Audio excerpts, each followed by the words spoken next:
Say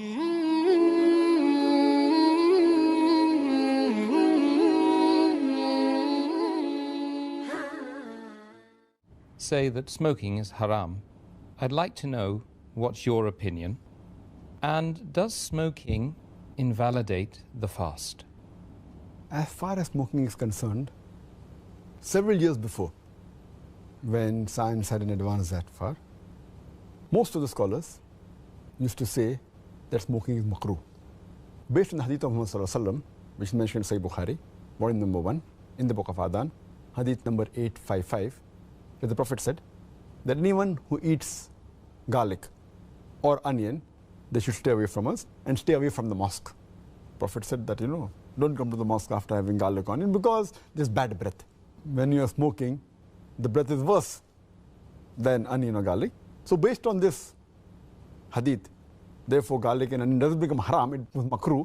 So based on this hadith, scholars give the fatwa that smoking is makruh. But now, after science has advanced, we have come to know that smoking is nothing but it's a slow poisoning. Tobacco in any form, whether smoking, cigarettes, whether bidi, whether tobacco and hookah, whether chewing tobacco, all forms of tobacco contain nicotine and tar. And we know it's nothing but slow poisoning. That is the reason most of the non-Muslims also, they agree that smoking is haram. Not only the Muslim world, even the non-Muslim. That is the reason they put a statutory warning on the cigarette packs. They put a statutory warning saying cigarette smoking is injurious to health. Or in some countries, it mentioned general surgeon's warning or surgeon general's warning. Smoking is injurious to health. And anyone gives the ad, whether in newspaper, in the magazine or television, it is compulsory that they have to highlight the statement, smoking is injurious to health. So I'm not talking about the Muslim world, even the non-Muslim world agrees that smoking is nothing but slow poisoning. And today, according to statistics, the World Health Organization says that every year more than 4 million people die only because of smoking. And if you count the other forms of tobacco, it will be much more. And today medical science tells us, and even I had learned when I was doing my medicine in the medical college, that more than 90% of the lung cancer deaths are only due to smoking, whether cigarette or bidi or whatever it is. 25% of the cardiovascular deaths are only because of smoking. 70 to 75% of bronchitis and related deaths are only because of smoking. Smoking is nothing but slow poisoning. It blackens your lips, blackens your gums, your fingertips, it damages your lips, it damages your esophagus, it damages your stomach, and it can cause constipation, it can cause loss of appetite, it can cause loss of libido, your sexual power gets suppressed, it can cause immunity to the drugs you take, and it reduces the defense of your body.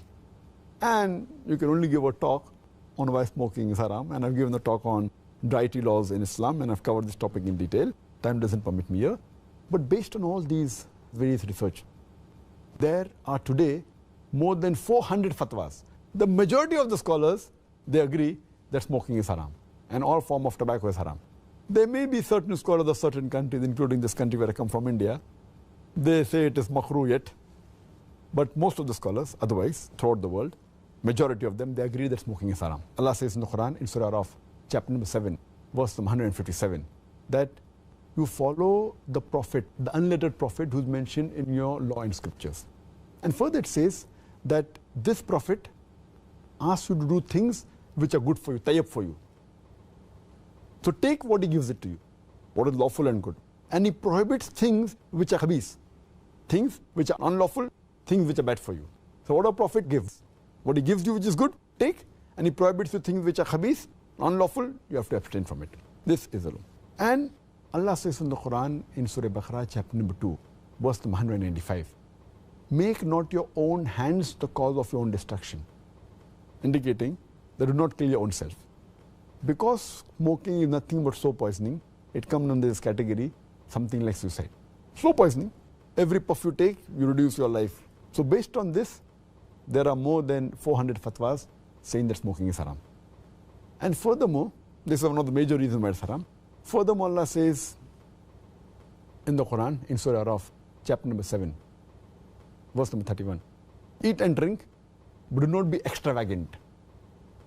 Allah says in Surah Isra, chapter number 17, verse number 27, that do not be extravagant, do not be a spendthrift. For verily, a person who is a spendthrift is a brother of the Satan, is a brother of the devil.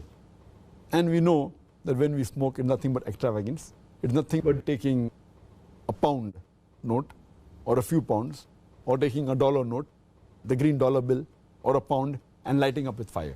When we smoke, when we light the cigarette, it's nothing but burning money, whether it be rupees, whether it be dollars, whether it be pounds, whether it be riyals.